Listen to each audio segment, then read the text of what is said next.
Bonsoir à tous et merci de nous rejoindre dans l'info continue. Ce lundi 24 mars 2025, on s'intéresse à un pan de la réforme du système partisan avec un accent particulier sur la discrimination positive. Il faut dire que le travail des députés de la 8e législature a abouti entre autres au vote d'une loi qui permet de rétablir une forme d'équilibre dans les occupations des postes électifs.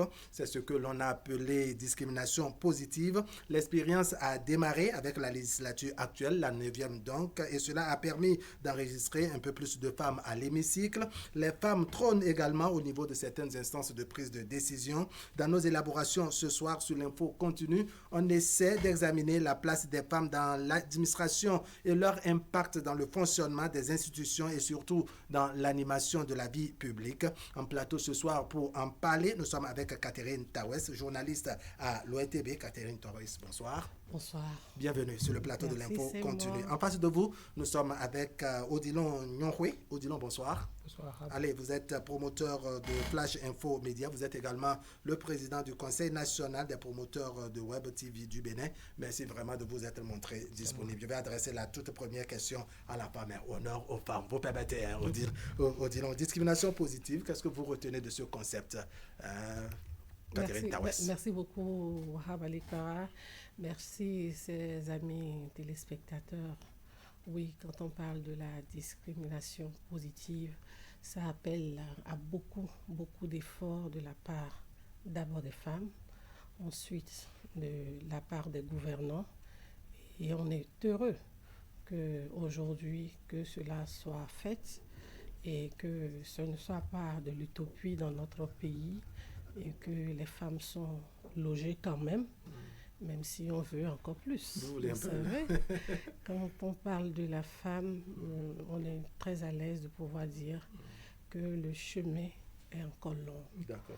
Mais que beaucoup de choses ont commencé par être faites et c'est le lieu de pouvoir encourager cela et féliciter. Parce que ça va être ingrat de ne pas pouvoir reconnaître les efforts que le gouvernement fournit pour la promotion de la gente féminine et pour l'épanouissement de la femme en général dans notre pays. D'accord, on va commenter ce qui est fait tout à l'heure, le temps que je donne la parole à Odilon Nyonhwe. Comment vous voyez la chose, cette discrimination positive? Merci Wahab. Discrimination positive, moi je pense que loin d'être un groupe de mots, c'est un appel à une réparation, à la réparation d'une injustice envers les femmes. Et même s'il y a un passé récent, ça semble être une utopie, on note quelques avancées. D'accord. Oui. D'accord. Alors, c'était nécessaire, selon vous, cette loi? C'est vrai que Odilon parle d'une réparation d'injustice, une façon de créer l'équilibre. Mais est-ce que c'était nécessaire? Est-ce que vous ne craignez pas qu'on vous qualifie, je dirais, de handicapé en quelque sorte? Non, c'était nécessaire et opportun. D'accord. Il faut pouvoir le dire à haute et intelligible voix et dire à toute tête, parce que l'intelligentsia au Bénin a changé de visage. La femme qu'on croyait femme peureuse, femme qui ne peut pas prendre la parole, femme qui tout ce que vous savez, avec les stéréotypes, le revers a changé. Alors, qu'on le veuille ou non, il faut pouvoir reconnaître les efforts qui ont été fournis par les différentes associations, les sensibilisations, la prise de conscience, même si elle reste encore à déterminer, à renforcer, beaucoup de choses se font déjà. Et je crois que c'est le lieu de pouvoir reconnaître tout ce que le gouvernement, les partenaires sociaux mettent pour que la femme au Bénin ne soit plus celle qu'on a connue il y a 15 ans, il y a 10 ans, qu'elle soit quand même une personne épanouie, qu'elle soit au moins de plus en plus autonome. C'est de ça qu'il s'agit. Parce que quand on parle de l'autonomie de la femme, cela apporte beaucoup d'atouts et les bienfaits ne sont que à démontrer. On le voit à fleur de peau. Quand une femme est épanouie, elle n'a pas besoin de le dire. Donc cela se sent dans son quotidien. D'accord. Alors, émancipation, épanouissement de la femme, etc. On a travaillé en tout cas à éloigner un peu les femmes des casseroles et autres. Est-ce que vous voyez vraiment un peu comme dit Catherine Tawes, l'opportunité du vote de cette loi? Oui, c'était effectivement opportun.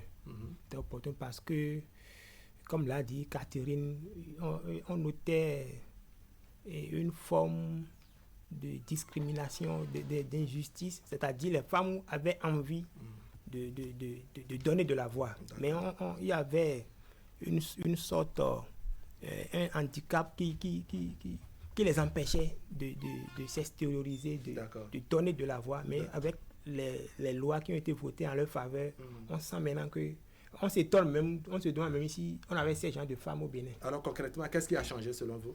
Il y a beaucoup de choses, hein. Même s'il reste encore à faire, il y a beaucoup de choses qui ont changé. Par exemple? Quand je prends par exemple le nombre de femmes au Parlement aujourd'hui, c'est vrai que comparativement au nombre total, c'est peu, mais il y a une petite avancée quand même. D'accord. On se demande qu'est-ce qui a changé, Catherine Tawes, selon vous, ce au-delà du nombre, je dirais, qui a changé au niveau des députés à l'Assemblée nationale, Oui. par exemple, chez les femmes. Qu'est-ce qui concrètement a changé en termes de matérialisation des faits? Vous allez citer quoi, par exemple? Si je dois commencer par citer, c'est d'abord déjà l'Institut de la femme, parce que l'organe est là, le dispositif est bien en place, les gens y sont, ils travaillent de jour comme de nuit, et c'est le lieu de tirer un coup de chapeau à l'équipe de Mme Yakadia qui travaille d'arrache-pied, d'arrache-pied pour que les femmes puissent pouvoir parler, donner la parole aux femmes. Je voudrais aussi remarquer très rapidement que la façon dont Wahab Ali Para voyait la femme il y a 5 ans ne la voit plus aujourd'hui de la même façon. Ah bon. Qu'est-ce qui a changé concrètement cette femme? Je te dis, aujourd'hui, au Bénin, que vous et moi, qu'on soit en studio, en plateau, nos relations sont autres. Mais la manière dont vous prenez la femme du Bénin, la manière dont vous prenez la femme, qu'elle soit vendeuse de bouillie ou quoi que ce soit, beaucoup de choses ont changé. Vous ne la voyez plus comme avant. Encore que il y a l'Internet est venu révolutionner beaucoup de choses dans la... Et cela a conduit les femmes à dire rapidement, je n'en disconviens pas, je suis désolé, etc. En tout cas, ces répliques qu'on a au niveau des femmes. Vous savez, ce n'est pas des répliques méchantes. D'accord. Lorsque je n'en disconviens pas, je ne peux pas, je suis désolée, je ne peux pas, c'est gentil ça. D'accord. C'est pour vous dire non en réalité. Quand on n'est pas d'accord, on n'est pas d'accord. Mais vous ne pouvez plus utiliser la force pour nous contraindre à quoi que ce soit. Ça, c'est heureux. D'accord? Donc, vous ne pouvez pas vous permettre un certain nombre de choses sur la femme ou dire à la femme. D'accord? Ça fait partie des points forts. Aujourd'hui, avec les jeunes filles, les jeunes dames, elles sont beaucoup plus autonomes. Et celles qui n'ont pas encore la chance de pouvoir bénéficier de ces aides ou bien ces financements. Ces accompagnements en quelque sorte. Même celles qui, de par leur formation, ont été formées par les structures des ONG, des partenaires sociaux, ne voient plus la femme de la même manière. Le regard sur la femme, selon vous, a changé. Le regard social, osons le dire, a évolué. D'accord. Le changement au niveau des institutions, par exemple.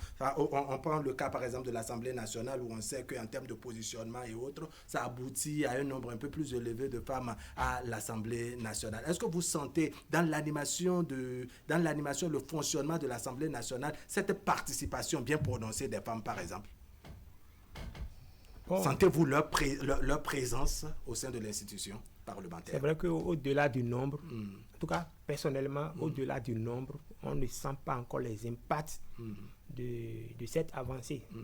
Vous ne sentez pas une forme d'affirmation féminine au niveau de l'Assemblée? D'abord, ça a commencé par le bureau. D'accord. Quand on prend le bureau de l'Assemblée, je pense qu'il y a une seule femme. C'est ça. C'est déjà un point faible. D'accord. Il va y avoir Mme Chantal Aïe dedans. Voilà. Maintenant, quand on rentre dans les partis politiques, quand on prend les partis politiques, on sent un peu là-bas. Oui. Parce que les femmes sont à des niveaux de responsabilité donnés, puis on les voit. Il y a même dans certains partis, il y a des compartiments qui sont réservés aux femmes. on dit les femmes de telle partie, les femmes de temps en temps, et puis on les voit beaucoup plus sur le terrain maintenant. Elles prennent beaucoup plus la parole maintenant, comparativement à 10 ans, 15 ans en arrière. Ce qui se faisait. Oui, au-delà je dirais, du nombre, je suis toujours au niveau de l'Assemblée nationale, on va évoluer au niveau d'autres institutions. C'est quand même, ce n'est pas un piège, cette question, à mon avis. Je voudrais vous dire que c'est une première expérience. D'accord. Même si celles qui sont là aujourd'hui ne sont pas proactives, ne sont pas ce que les autres veulent par derrière voir, elles ne peuvent pas être comme on pense ou comme on souhaite qu'elles soient vite. D'accord. Vous savez, la femme a une stratégie. C'est ça. Elle évolue comme un moteur diesel. Wow. Ça prendra. Et ça prendra son temps. D'accord. Vous ne pouvez pas leur exiger. D'accord. On peut, de par leur position. Oui. Je pense que pour l'instant, ce n'est pas une exigence et on est juste en train d'observer, je dirais, le rythme qui évolue, qu'on essaie de commenter, par exemple. Je suis d'accord avec vous. Je suis d'accord avec vous. Oui. La personne est venue en tant que bonus. Ce n'était pas elle qui a fait le travail pour venir là-bas. D'accord. Si elle était venue de son propre chef, et que ce n'était pas la position de bonus qui l'a amenée, et qu'elle a mouillé le maillot, et que c'est son parti qui l'a imposé, et que c'est son parti qui a fait d'elle ce qu'elle est, pensez-vous qu'elle va réagir? Elle va s'asseoir et attendre les autres? Non. Et encore, je le répète, c'est une première expérience. D'accord. On ne peut pas il faut davantage éprouver les choses avant de conclure. Il faut les éprouver parce que celles qui sont là, on ne peut pas tout de go penser qu'elles ne font rien. Elles font beaucoup de choses. Oui, jusque-là, on n'a pas dit qu'elles ne font rien. Elles ont même un creuset au sein duquel ça réfléchit. Et ça apporte beaucoup de choses à l'hémicycle. Donc, à partir de ce creuset, beaucoup de choses se font. Ce n'est pas parce qu'elles ne parlent pas trop. Et vous savez, la femme ne parle pas trop. La femme agit. La femme, par essence, agit. Mais on connaît là, vous parlez trop. Hein. Oui, c'est dans quoi pas trop. Ah, d'accord. Elle a craché le morceau. Allez, on va évoluer au niveau de l'administration de façon globale. Quand vous regardez, je dirais, au niveau des ministères, au niveau des ministres conseillers et bien d'autres, est-ce qu'on peut dire vraiment qu'on a fait de grandes avancées avec cette loi qui est votée, qu'on ramène tout le temps, discrimination positive, égalité de genre, égalité de sexe, etc. Est-ce que vous notez vraiment que le Bénin a fait de grandes avancées en termes de positionnement de femmes dans les instances de prise de décision, par exemple? Bon, c'est vrai qu'on n'a pas les chiffres sous la main, mais on sent quand même que à certains postes de responsabilité, on sent beaucoup plus les femmes. Directrice de cabinet, directrice adjointe de cabinet, directrice départementale de temps en temps. On sent quand même quelque chose, ça vient. On sent le changement, on sent. Progressivement, les choses évoluent. Oui. Il y a beaucoup de choses qui bougent. Les femmes, hier, ne sont plus comme aujourd'hui. Si je prends le simple exemple de mon entreprise où je travaille, notre directrice est là, c'est une femme. C'est une femme. Et il y a au moins, dans le conseil d'administration, il y a au moins 3 femmes ou 4. D'accord. Donc, en plus... Je me dis, beaucoup de choses se posent. Et ce n'est pas que là. Aujourd'hui, lorsque vous voyez la femme dans l'entreprise, surtout celles qui sont entrepreneurs, qu'est-ce que vous voulez d'autre? Elles entreprennent de leurs propres moyens. Parfois même de l'accompagnement de l'administration ou même de l'État. Mais elles sont bien positionnées, elles n'attendent rien de qui que ce soit. Donc, elles sont redevables à la nature et à l'engagement qu'elles ont sur ce qu'elles font au quotidien. Donc, beaucoup de choses se font et les femmes entreprennent beaucoup plus d'entrepreneurs aujourd'hui. Et l'entrepreneuriat au féminin, on peut dire les choses comme parce ça. que ce n'est pas beaucoup de moyens. Quand la personne peut déjà s'épanouir et subvenir à ses besoins, faire ce qui est de droit, Mais attendez, qu'est-ce que vous voulez? D'accord. Alors, il y a que beaucoup de choses bougent, comme le souligne Catherine Tawes, mais il y a également que dans cette administration, les hommes essaient d'imposer un peu leur dictat. Pourquoi jusqu'à ce niveau, les mentalités n'ont pas changé pour autant? On sent toujours de la phallocratie et autres pour prendre la parole, je dirais, en public. On essaie juste d'aligner les femmes et autres. Est-ce que vous ne pensez pas qu'à ce niveau, il y a un travail qui doit être également fait au niveau des hommes, par exemple? Oui, Wahab, pour une habitude qu'on a eue depuis des lustres, c'est pas avec 10 ans que ça va se corriger. C'est avec le temps. D'accord. Et dans ce sens aussi, il faut aussi que les femmes s'imposent. D'accord. C'est vrai que tout à l'heure, Catherine disait que bon, c'est comme un bonus qu'on leur a donné. Elle ne s'y est pas trop préparée. Mais quand même si on te met là, il faut quand même... Elle s'affirme. Bon, je suis désolée, elle s'affirme. Pas comme cela se doit. Oui, c'est ce que je vous dis. C'est la première expérience. Vous ne pouvez pas attendre mieux. Moi, je donne un exemple. J'ai assisté une fois, j'étais sur un terrain de reportage. C'était prévu que ça soit la femme qui prenne la parole. Oui. Mais le jour-là, on a tout dit. Oui. Elle disait qu'elle ne peut pas. C'est une responsable que tout le monde connaît ici. Mais elle a dit non, toi, tu peux faire ça. Sincèrement, elle ne peut pas. Finalement, c'est l'homme qui a parlé. Celui qui n'était pas là va penser que l'homme s'est imposé à parler à sa place. D'accord. Mais pourtant, on lui a donné la parole. Dans ce cas de figure, il faut renforcer la capacité. Il faut renforcer les capacités des femmes. Oui. C'est sur le plan politique que le bas blesse. D'accord. Parce que là, ils n'ont pas véritablement de chance pour pouvoir imposer leur dictat. Vous savez qu'en politique, là-bas, c'est les moyens qui parlent. Combien de femmes sommes-nous à avoir ces moyens? D'accord. Suivez mon regard. Donc, à partir de ce moment, vous ne pouvez pas espérer beaucoup. D'accord. Et le chemin est encore long. Oui. C'est ce que je dis, le chemin est encore long. Oui. Ce qu'on a commencé, évidemment. D'accord. Et ceci avec pleine assurance. D'accord.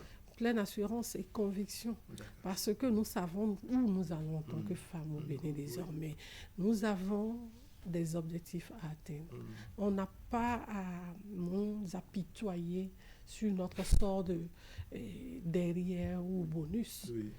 Aujourd'hui, le travail va se faire avec les femmes, avec l'accompagnement des hommes. D'accord. Quand on parle de femmes, il faut toujours les hommes. Parce que la femme qui a été épaulée par son homme avance toujours. D'accord. La femme qui est épaulée dans son environnement de base a plus d'aisance à pouvoir dire les choses comme elle le pense. La femme qui n'a pas peur du qu'en dira-t-on, n'a pas craint de mâcher les mots, de piétiner quoi que ce soit. Ouais. Elle sait que derrière elle a un homme, il y a un homme, oui. il y a une homme famille, qui renforce ses capacités. Il y a une famille qui l'accompagne. Voilà, ça peut être sa famille politique, ça peut être sa femme biologique, mais quand même, il y a des hommes qui doivent accompagner les femmes aujourd'hui, sinon ça ne peut pas marcher. Même dans tout notre bavardage de femmes là, qu'est-ce qu'on peut faire si les hommes nous accompagnent? Bon, finalement, elles ont reconnu ça.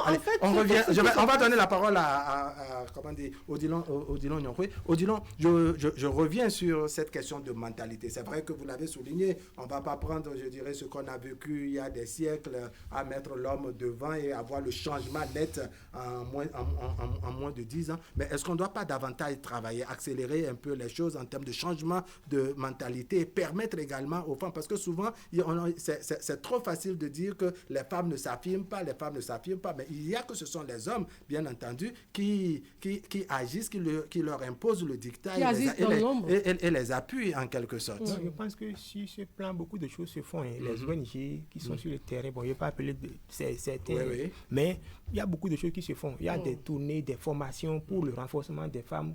Je pense que ça se fait.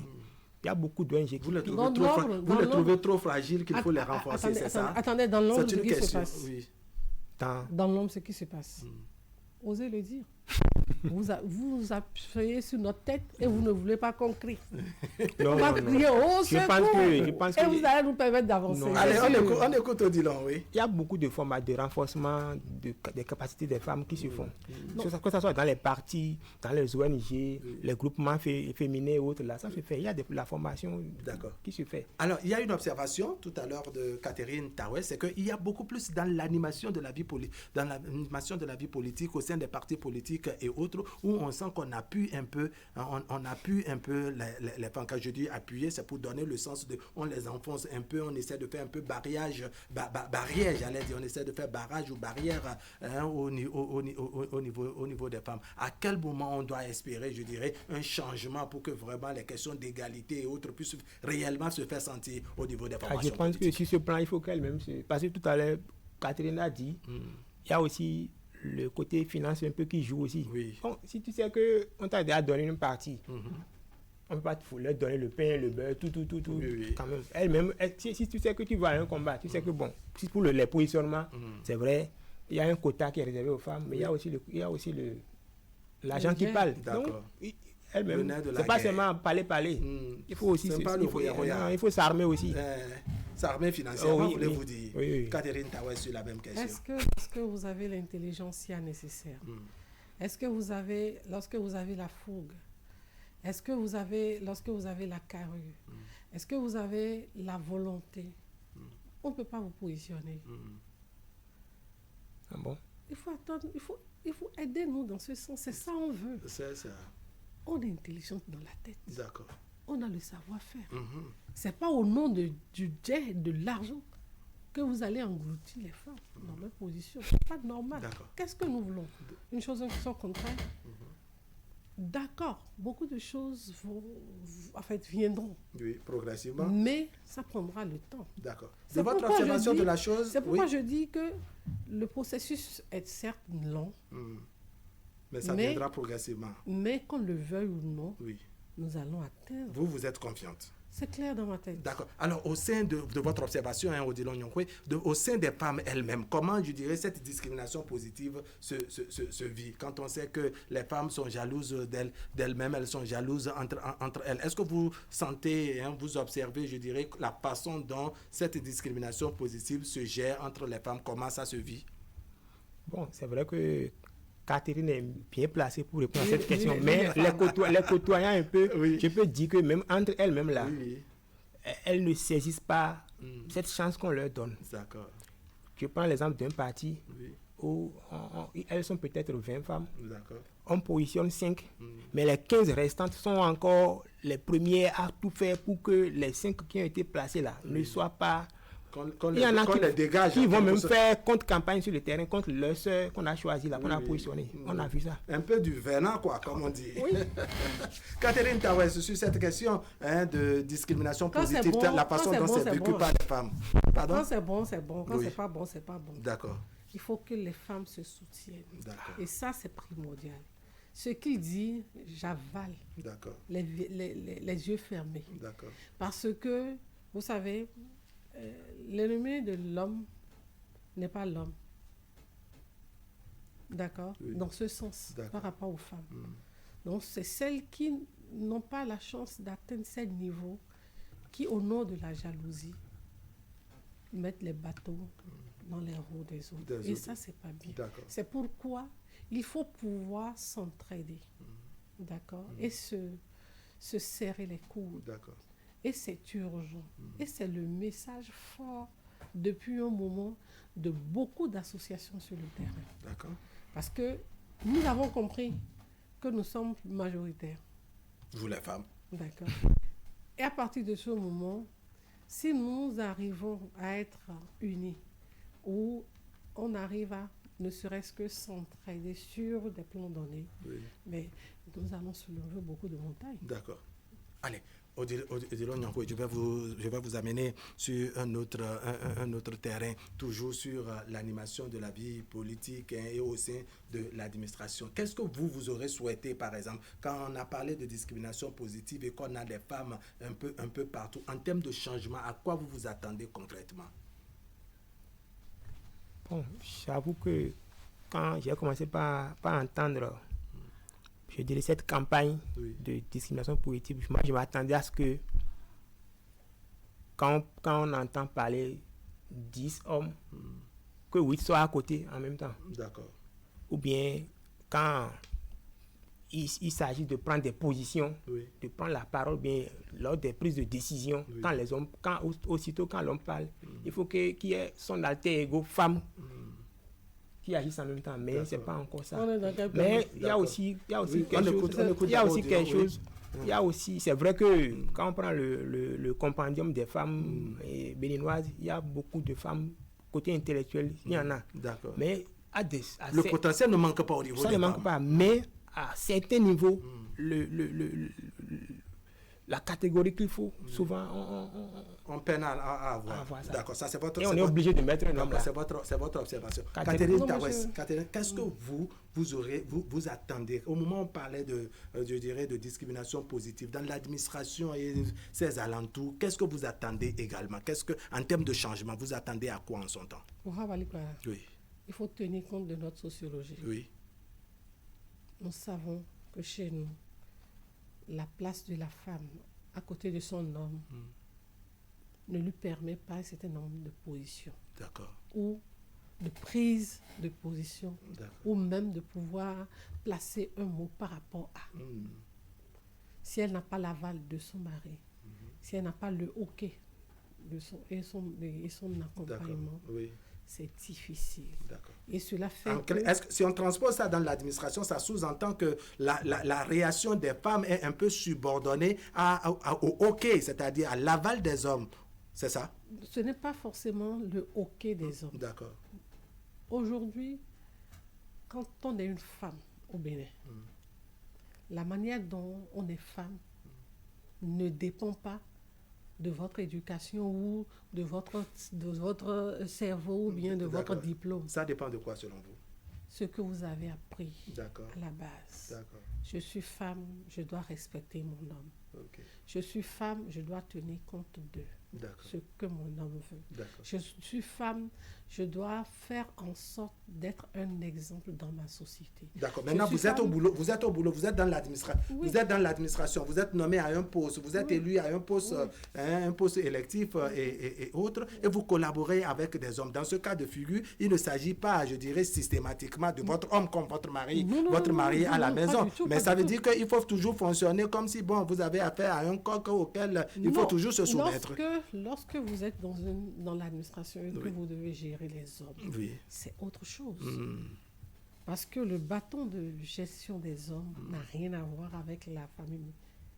Et lorsque vous réussissez bien à la maison, pour gérer les hommes au dehors, c'est facile. Parce que vous pouvez les comprendre. Quand on vous met à une position pour organiser le travail et pour travailler avec d'autres hommes, ce n'est pas qu'on vous met au-dessus d'eux.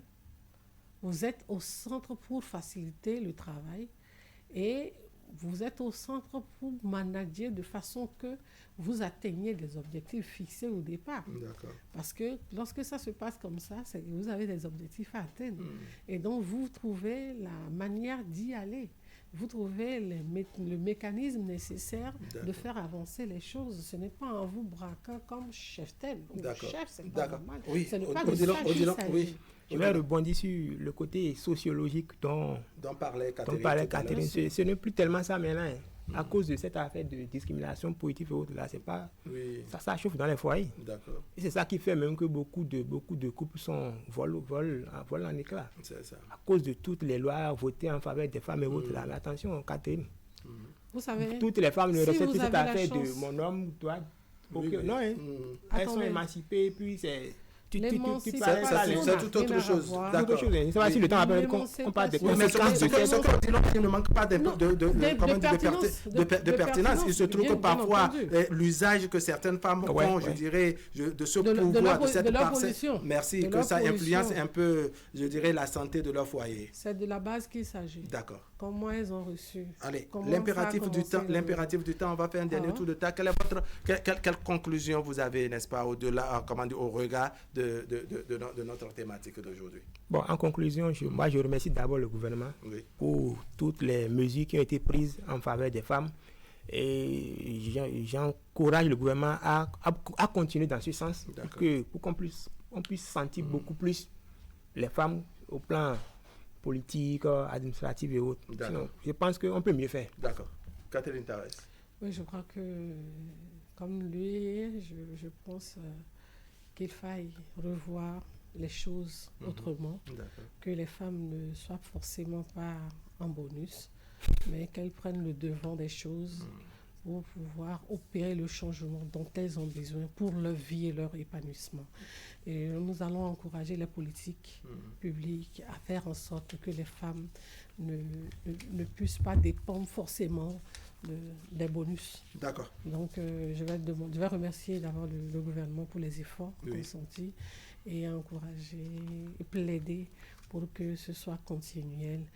Oui, nous voulons la position que nous méritons. Oui, nous souhaitons mieux que notre position actuelle. D'accord. Merci beaucoup, Catherine Tawes, journaliste à l'ORTB, Odilon Nyonhwe, promoteur de Flash Info Média. Merci à vous de vous être montré disponible. Mesdames, Messieurs, ce serait tout pour aujourd'hui. Merci de nous avoir suivis. L'information continue sur Canal 3 Bénin. On se retrouve demain à 20h pour partager avec vous le reste de l'actualité. Allez, portez-vous bien.